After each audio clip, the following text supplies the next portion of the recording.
Welcome back, everybody. If I ask somebody in the audience to define MetaSearch, I tell you what, clap if you're confident you could give a good definition of MetaSearch.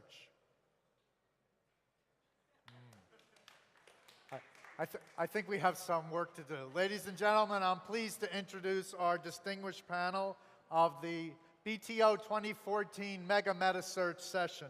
Please welcome Brett Halford, Head of CPC Sales EMEA for TripAdvisor.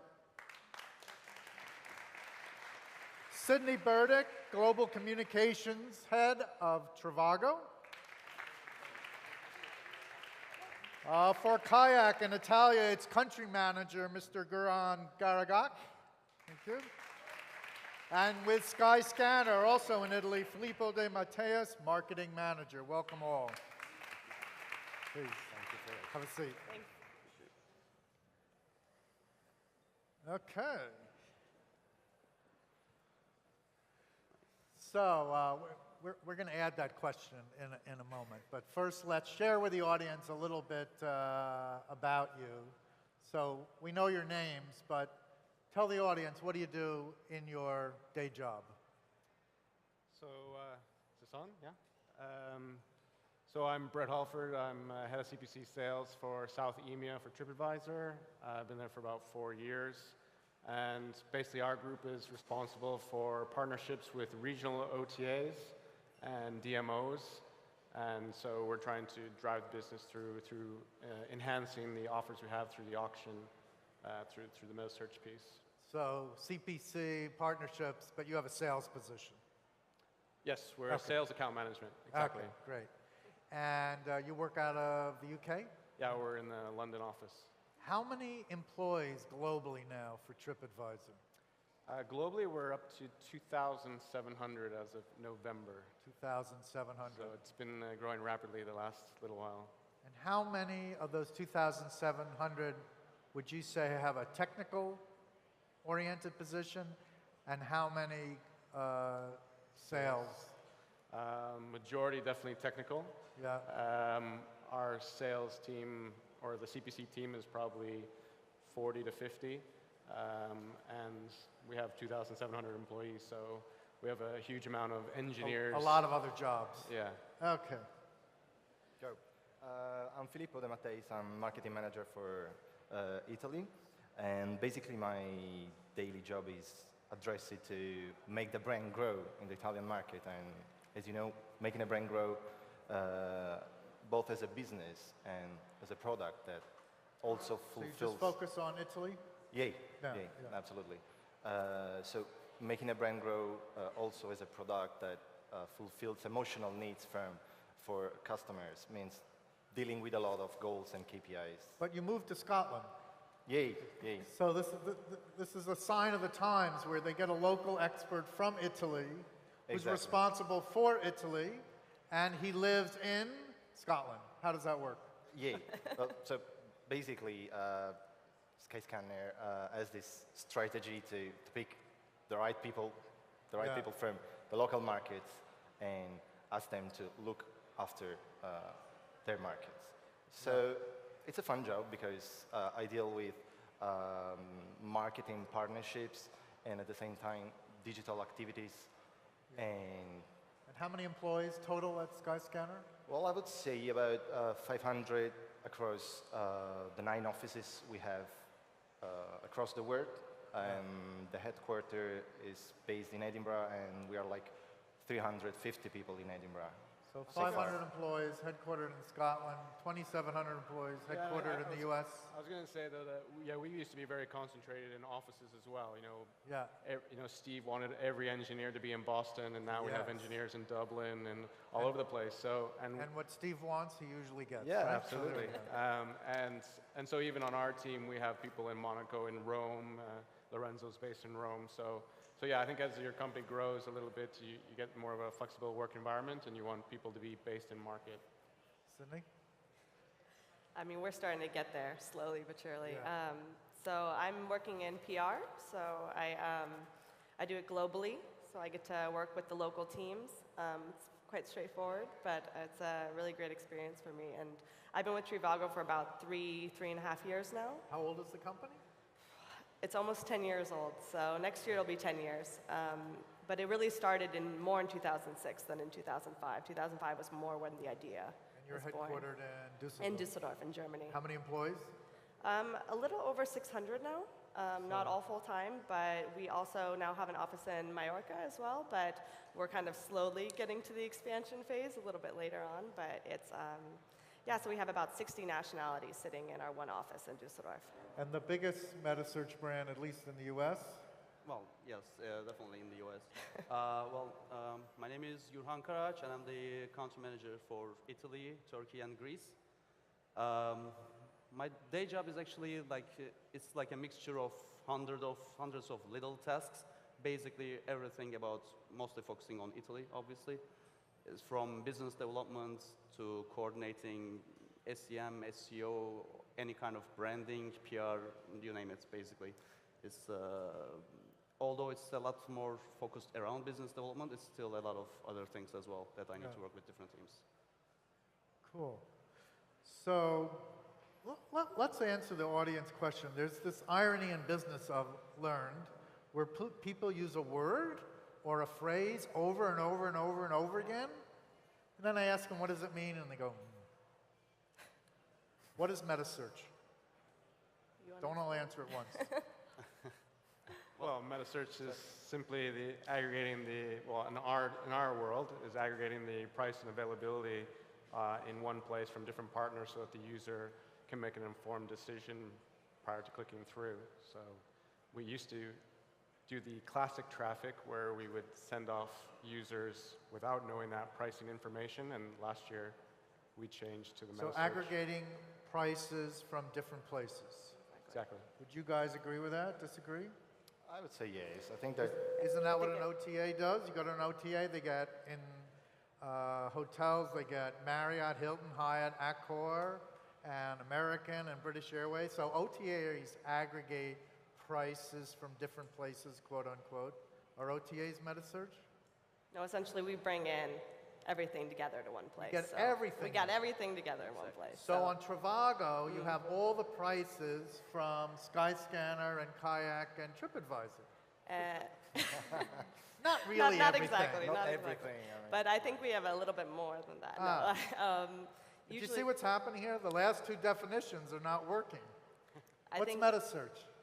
I would say MetaSearch is I think the two critical words that we can use are comprehensiveness and accuracy. That's what needs to be there in a MetaSearch for sure. What the client actually needs rather than what we can provide to the client. Right. And I think also transparency. Transparency It is makes big. it easy for the user to essentially get all of their options in one place so they can easily compare and decide which fits them the best. So that's kind of our standing, is finding that ideal hotel. Well, it's really about being able to see all the options and having this very unbiased You're understanding. getting lots of prices from lots of different places. Maybe not everyone, so that works. The technology makes it very easy for customers to do comparison shopping. Yeah. And hidden fees and prices and all that stuff, MetaSearch has in its, I say DNA, transparency to get all the hidden costs put together. Right. I would say that metas are also about inspiration. When you provide a great coverage. And So MetaSearch businesses are inspirational, which I would means say that. some other I would businesses say are that not. when you Do I have- get to ask who those are? when Or we you don't want to are, go there. I mean, when you bring your product to be completely reliable from customers, you have a chance to inspire your customers, and inspiring Yeah. your customers is the best way Very hard. But to build a long-lasting experience. Yeah, with them. these are tricky things. At least it's good that you could appreciate why the marketplace doesn't understand it as clearly as maybe we think we do. Even with transparency, not every airline's price is going to be available, and even if they are, maybe not all their negotiated rates and things like that. There's always fuzziness. I guess that's where the opportunity is. So when you wake up in the morning and you go to work, whether it's virtually or physically, What's the most difficult challenge, honestly, you guys have every day, or one of the most difficult challenges? I would say like the biggest challenge is how fast the environment is changing for sure, because it's like all these companies here have been around for like 10 years and they're still around, and every year there's been different challenges. Like to give a recent example, I would say like the current biggest challenge would be the transition between different platforms, especially with the increasing importance of mobile. Some keeping a desktop client So you're interested in talking ads. about rapid changes in marketplace trends. Well, that's That's a definitely, big piece. yeah, that is what is changing the Why does biggest that- challenges and from why year does to that year. make your job challenging? Well, you simply need to learn faster and adapt faster.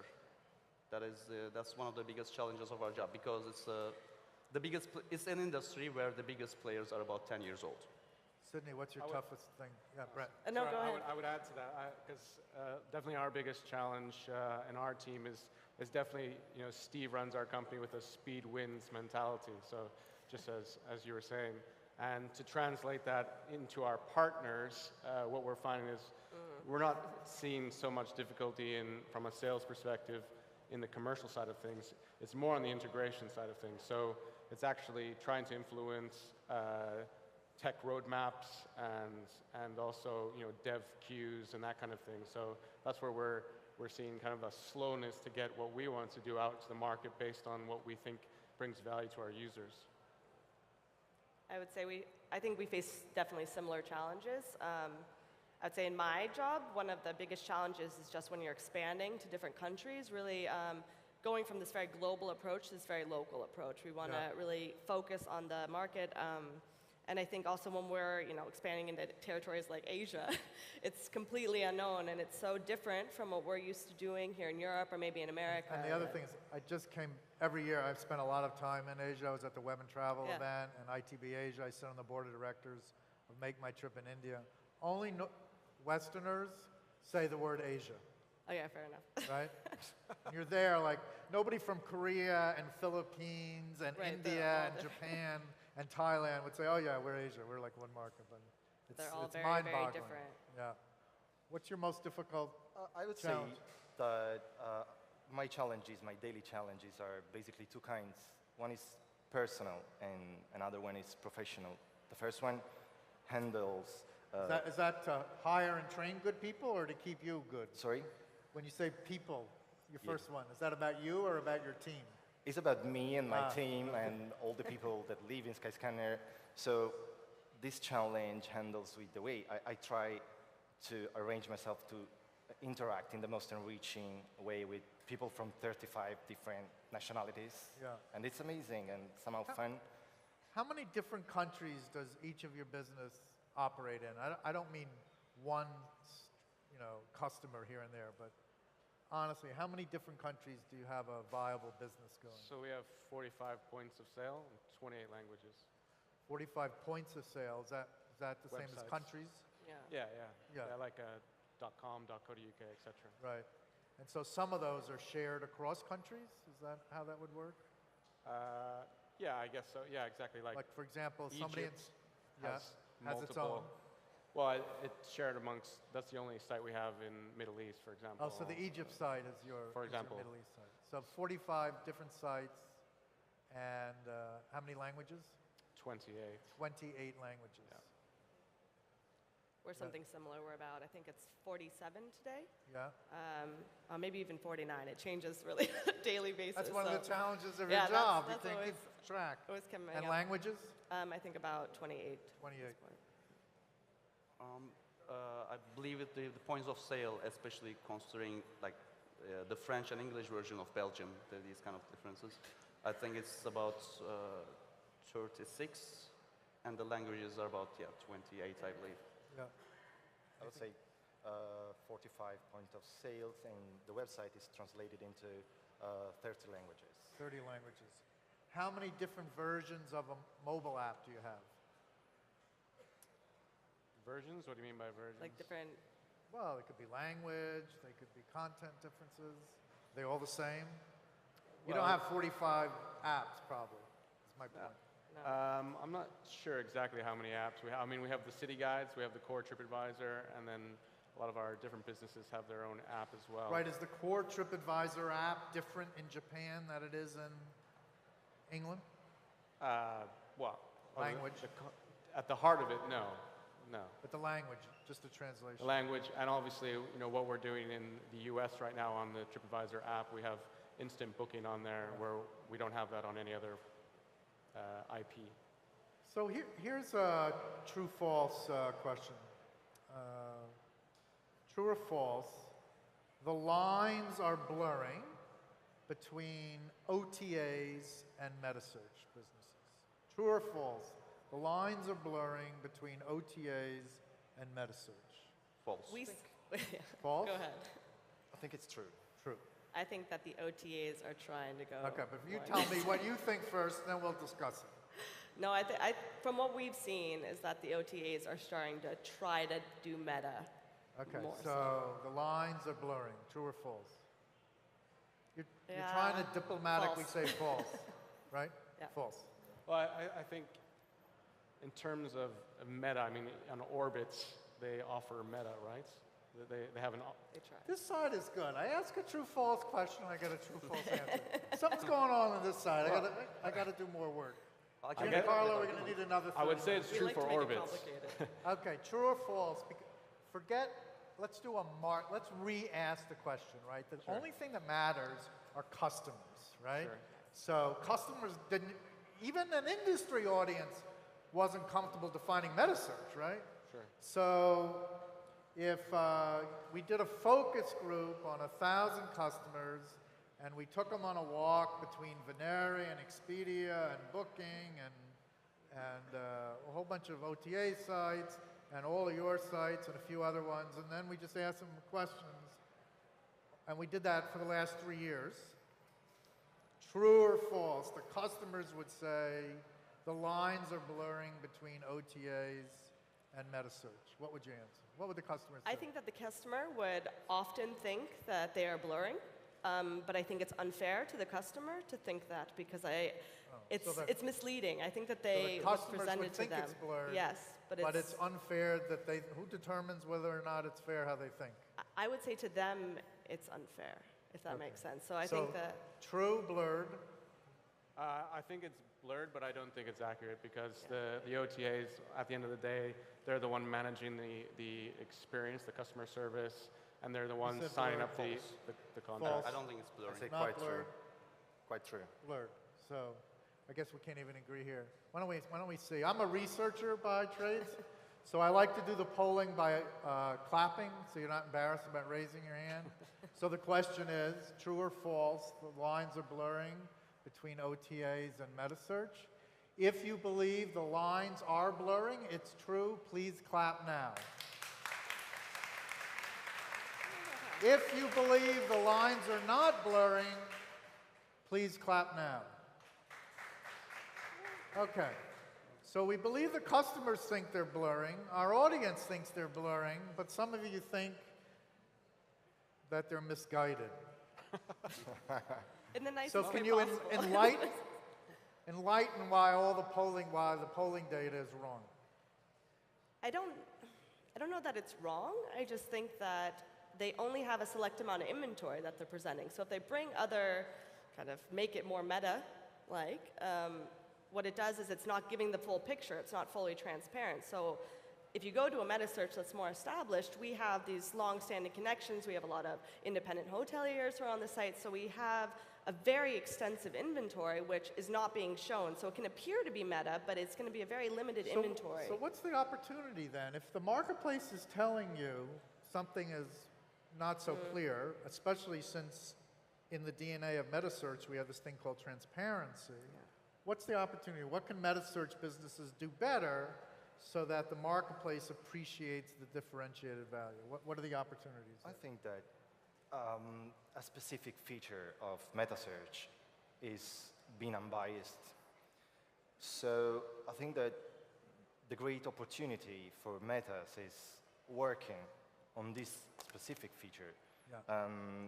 I'm pretty sure that we see that if you ask all these people what is the main difference between an OTA and a MetaSearch, they barely can say. I mean, it's quite But hard there's some for them to say. importance in that because customers don't use that vocabulary. That's all, like I think that's the important part here. Like if you look at all these 4 companies here, like of course we cannot share numbers, but the growth rate of all these companies have been bigger than the industry. Yeah. Which means the customer behavior is showing that customers are, like the users are getting more knowledgeable about Meta, now more understand the product better. That's why I think the definition of OTA and Meta are, in the perception of the clients, are just widening open. Yeah. Here's a question. So I know some of you specialize on the hotel side, some of you specialize on the air side. You're all working to expand and do new things. So I'm going to keep it general, but we'll use an air example. Then I'm out. So, but it relates to hotel, right? So the follow-up question, and so that means you're not allowed to sit this one out. Okay, fair enough. Okay, that's it. So a customer buys an economy ticket from Milano to Oslo, Norway. And the customer, that's number 1, decides to upgrade to premium economy, which is available on that leg, number 2. They decide to buy 2 check bags.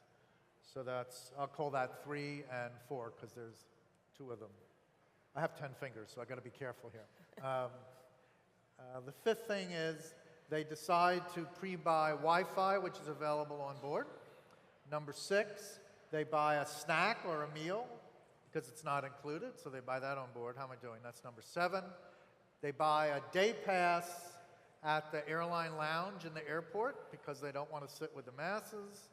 And number 9, they, if they hadn't gotten it already, they buy something that gets them to get on board early, right? So they've purchased 9 elements. We call this bundling in travel. It happens in hotel, that's why, right? But to the customer, it's one price, right?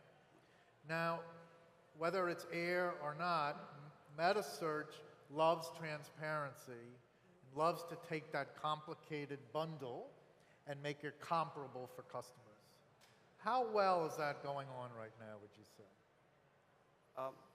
I would say, at least on our side, it's improving a lot in the past couple of years because, as I said, the clients are getting more knowledgeable about all things. So, for instance, we have something called payment fee calculator, which actually could be the 10th. So you can add up all those things. Yeah, you can select your luggage, whatnot, and just make them see the price on that. Right, but not all the 9 things yet. So we can be so even in the hotel, you could do an upgrade.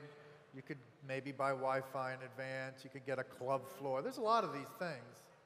But it's very difficult for a customer to compare those to each other, especially if you get over 5 elements, right? I mean, I think that what we're doing, so we really just do hotels. But on the hotel side, what we're trying to develop more and more is to get as much transparent information easily available. So whether it's using icons for breakfast, for example, so you can easily see if breakfast is included in one hotel or compared to the other. So I think that will develop over time. Sometimes it's not on the MetaSearch side. It's sometimes on the hotels themselves or on the OTAs, the information that's provided, where we can give that kind of transparency. So in an ideal world, we would like to make all of those little extras as clear as possible, but sometimes it's just a matter of getting that information, actually. Something we've been trying to do at TripAdvisor is bring transparency to the whole taxes and fees and resorts, all these extra charges, so that when you look at the pricing on our site, it's what you should be paying when you check out. And that collection of those taxes and resort fees is extremely... it's not stopping. Here's why, right? Sorry? It's not stopping, right? No, it's not stoppable, and it's very difficult to achieve, actually, because people don't know that information. This could be another true-false question is, MetaSearch loves transparency, and that's what the customers want, but suppliers, and in this case we could say airlines, hoteliers, any kind of lodging, accommodation, car rental, ground transportation, et cetera. I'm lumping them into suppliers. They don't want easy, transparent price comparison because it commoditizes their product and they spend hundreds of millions of dollars a year to differentiate the product. So how do you see this over time? Or do you even agree with me on that? The marketplace is mainly made by consumers. So if the question is, do you want to please the consumer more than your suppliers or vice versa, I would say that also our suppliers need to bear in mind that we share the same environment and consumers suggest behaviors and tools and needs to the companies. So there's nothing you can do against that. So if I understand you think the suppliers are fighting a losing battle if they keep trying to bundle components of the purchase to brand the purchase instead of to fight commoditization. You think it's a losing battle for a supplier? I wouldn't say that. I mean, suppliers should come along with this. If you want, clap if you're a supplier in the audience. Hotel activity.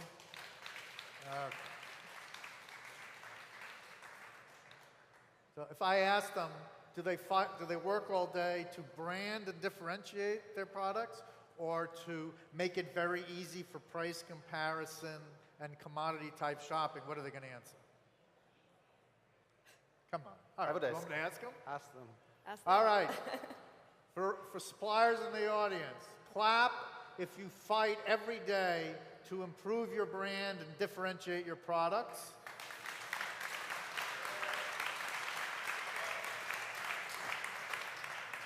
For those of you that got guts, fight if you make it very easy for your pricing, through your CRS, PMS connections, air hotel, through your APIs, to make it very easy for third parties to be transparent with your products and make comparison shopping easy. You see, I live in the real world. What can I tell you? I'm just a messenger, right? So here's an evidence of this, right? So Amadeus, GDS, you all know, has something called branded fares. Do you know about this? Maybe you hotel guys don't, but it's new now. Anyway, Expedia just launched last week a partnership with American Airlines to sell American Airlines branded fares. A branded fare is that complicated thing I just had, because you can't price compare. So it's going on now. So that's what I just think it's a challenge in the marketplace where customers want it easy to price compare. I love, but I don't think the supply side of I know the supply side of the marketplace doesn't like that because they believe it cheapens their brand.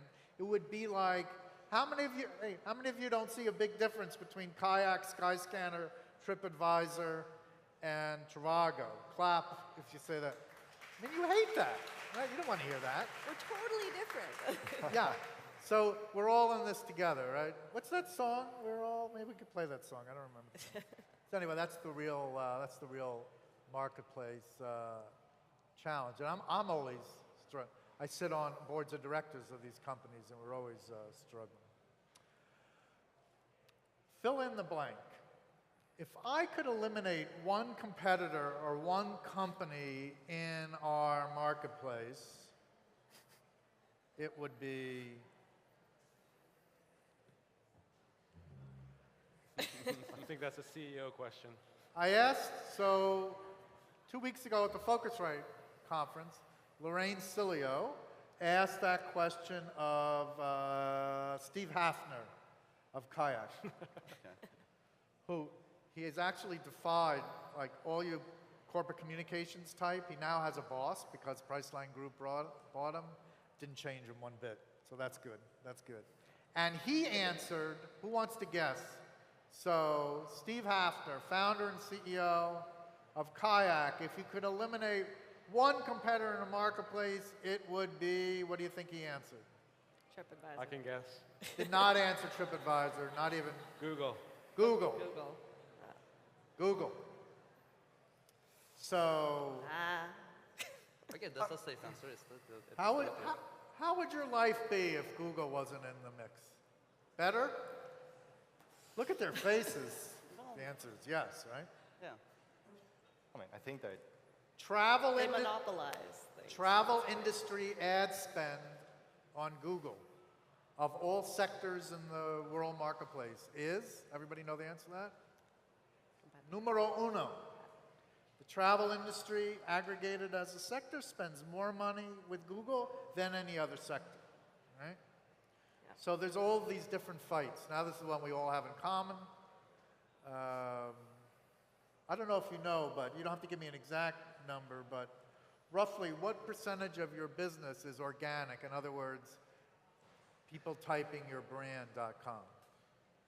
If you share that, I know you do. So. I don't know the number. sure. Maybe Helena knows the number. I don't know. If But not, I don't want to put you on the spot, but it's this is like the holy grail. it's an important number for us. I'd Do you say know?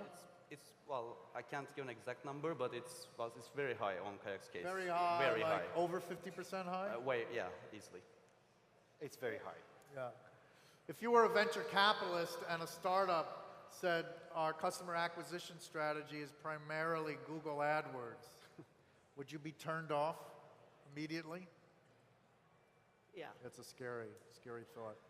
What do you think is going I to don't think happen? ours So, I mean, I know all the people at the Google travel team. They're actually very interesting, smart people. They're not cold, because remember, once upon a time, all of us were cold, cruel, mean, you know what? Because we were ripping the guts out of traditional travel agents. So, you know, we've been there too, right?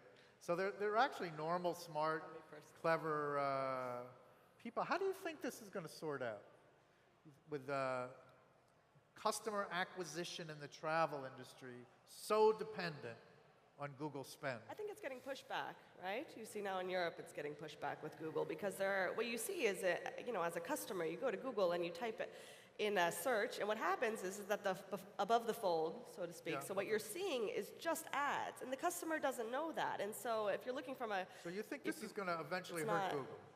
yeah, I think it's disingenuous. to a Although their certain numbers extent. certainly aren't showing that yet. So, but you might be right. If the Anybody else? customers push back, I think that you start Where's this to see. going?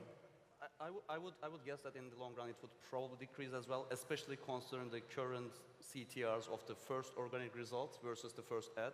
The first organic result still gets like many times higher than the Yeah, ad. So I wouldn't expect the ad to suddenly catch up. I So you- think. Yep. Sorry. I think the customers are getting smarter. So the customer going, what do you think?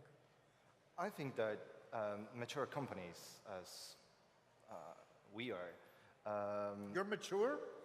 I would say that I'm 58 years old and I'm not even I mean, mature I yet. mean, if you look at the You're numbers, We're not so we, mature. We're at we, trivago. we look like we are mature. But in general, I think that the marketplace, the MetaSearch is are at their relative infancy. So if we look at where we were 10 years ago and we look at where we are now, I would say Yeah. that the path we made has been so long. But if we look at how hard it is to book a flight compared to buy a book online, for Yeah. instance, where there is still a long Yeah, path it's to moving. do. I used to run a travel agency when I had hair. It's a lot easier now, even though it's still not as I'm easy as sure. it could be. It's getting a lot easier. So it's dark out there in the audience, but maybe we could turn the lights up, and if anybody does have a question, give a holler, but I'll keep going unless you interrupt. Oh, there's a lot Unless of you, people. out look at there. all those people. Where'd you guys come from? I guess they find interesting. So I'm ready, if How anyone is, has a question.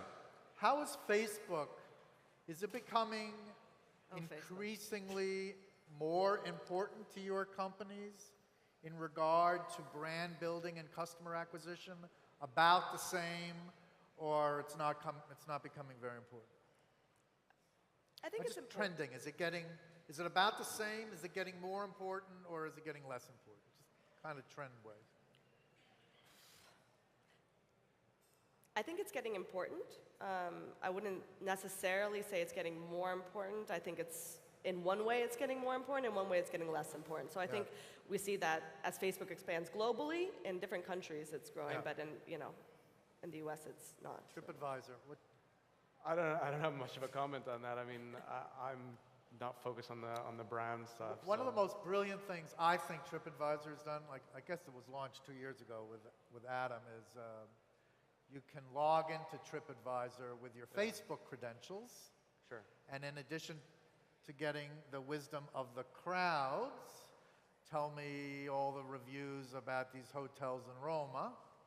Sure, you can get reviews of your Facebook friends about hotels in Rome. I think that was kind of like phase one of personalization, and it's but that doesn't now necessarily. you have a lot of customers who you know who they are because you have their credentials. Sure, I think the Facebook login was huge when we launched that, but I think we've moved on from that. Facebook, just quickly, more important, about the same, less important going forward? Much more important. Getting more important. Absolutely. Well, that's the thing. Facebook has never been a very hot topic for us, but it's yes, getting it more important for sure. I think it also for the social aspect. Not to interrupt. I think that what Facebook also does is it allows you to really learn more about your customers, what they like. You know, it gives a lot more image-based information. So here's a tip for the audience. Yeah, we have a question from the audience. Here we are. Maybe we'll never get the tip. Salve, sono il dottor Tiribocchi, membro della commissione Dialogo con le OTA di Federalberghi Roma e docente di una piccola cattedra di revenue. Io penso che oggi gli albergatori siano dei polli da spennare, sempre più magri, dove le penne stanno finendo. Vorrei fare... Ah, parlare più piano? Ok, scusate. you understand. Or Giancarlo, can you translate? Yeah, I will. So it's saying that it's from Federalberghi Rome, and it's saying that today hoteliers are like chicken, ready to be taken out from those MetaSearch and OTA. And the question Pronto, sì. Il problema è che qui siamo sempre più nelle mani di poteri forti e di oligopoli, perché vorremmo dire che Kayak può far capo a Priceline e Trivago sappiamo bene che fa capo ad Expedia. Innanzitutto ragioniamo sul discorso del avere dei MetaSearch. Oggi è un paradosso. Perché questo? Perché noi firmiamo... Too many. I have to shorten up to a question to them. Anyway, he's saying that obviously Kayak and TripAdvisor, they represent big groups, so where they have strong, powerful taken there. I mean, everyone has to compete with them. La domanda. Ok, arriviamo alla domanda. I profili di TripAdvisor sono raddoppiati e l'albergatore ha sempre meno il controllo della sua distribuzione attraverso questi metamotori. Inoltre TripAdvisor ha sempre il problema dell'anonimato non risolto e ci sono alberghi che sono chiusi dal 2007 come l'Hotel Regency di Roma e nel 2014 prendono recensioni. Paghiamo di più e abbiamo meno servizi, questo non va bene. Is taking out the question on the problem that TripAdvisor has anonymity on their profile. I have to say one thing about that. It's since there is a legal issue in Italy between TripAdvisor and Federalberghi, they will not reply to any answer about those in this conference today. Yeah. They asked me not to do any question about that. I hope you may understand that they have a legal issue at the moment going on. Anyway. So, thank you, Jim. So to pick up on the Facebook, let me comment and then we'll go to that audience question there. I think you will find as more and more travel companies, both suppliers and intermediaries, they're constantly trying to lower their cost of customer acquisition, you will see a slow decrease on Google spend and more experimenting with other channels. And you'll see Facebook is probably where a lot of companies are going to turn.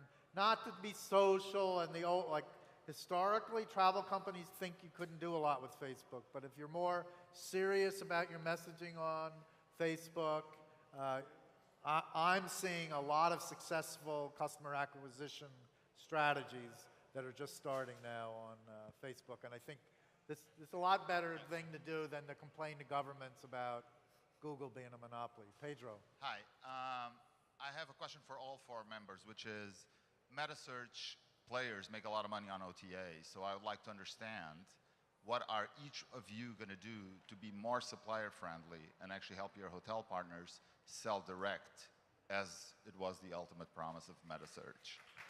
What was about? You didn't get what was the question? So I'll paraphrase well, I don't know if this is true with TripAdvisor, but certainly for the three of you, a large percentage of your revenue comes from hotels, from OTAs, not hotels directly.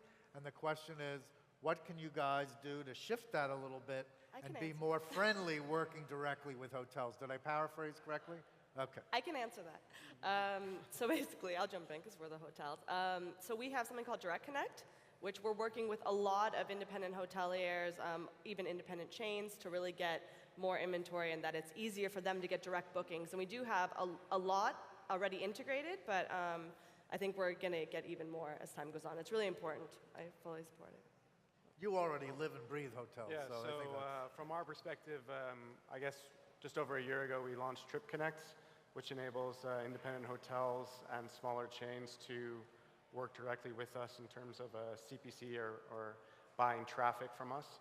And as we launch instant booking, which is predominantly on the mobile in the US right now, we have also opened that up at the same time to independent hotels we have 30 different connectivity partners.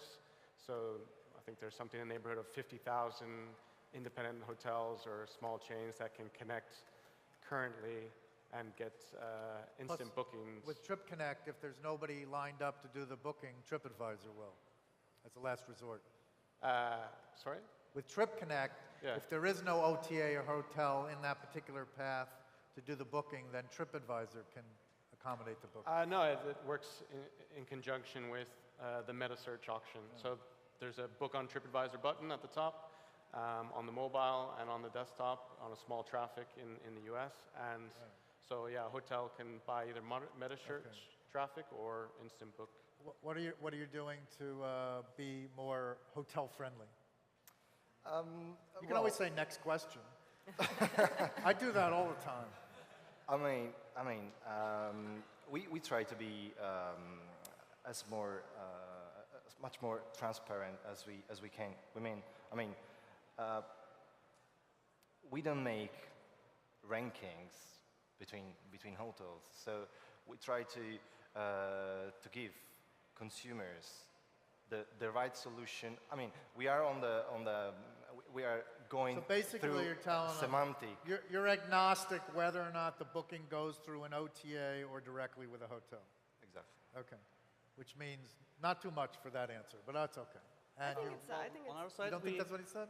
no, I was just going to say, I think it's really important for that the hotel has a little bit, it's harder for them to get exposure, and I think especially Do you in the ever local see, economy. in hotel, we could answer the question in air differently. Do you ever see a business model of a hotel MetaSearch company that just connects with the supply side of the marketplace and doesn't have intermediaries participating? Could that be a killer business? A great business? Well, we try to do. We try to do as much. No, but a huge percentage of your revenue comes from OTA. So Sure, if you did that tomorrow, We're there'd be a lot of pink slips, right? So you can't. So. I think it's a long way away, but definitely with the OTAs getting into the review business and us getting into making bookings. You're supporting the argument that it's blurring, even though you voted that it wasn't blurring. No, I said it was blurring. Oh, okay. I said it was blurring. I agreed with the crowd. Do you ever see a pure MetaSearch play where intermediaries don't participate, which, by the way, was the original idea? I can tell you whether it didn't happen. But do you ever see that where no intermediaries, just suppliers participate? well, that would basically be an OTA, I believe, without any intermediaries, if you just simply compare the rates of some B2B players and put them on a website, that should be just called an OTA. But the only way those OTAs then are getting better fares is they're discounting and negotiating, right? Well, yes, Because they have a lot of clout. Especially on the flight side, not all the OTAs will have the same rates of every supplier. Some OTAs will have better deals with airlines and hotel chains. So, Giancarlo, I think next year we have to continue this discussion. But for now, ladies and gentlemen, Brett Halford, Sidney Burdick, Goran Garhak, and Filippo de Mateus, thank you all very much. Good job.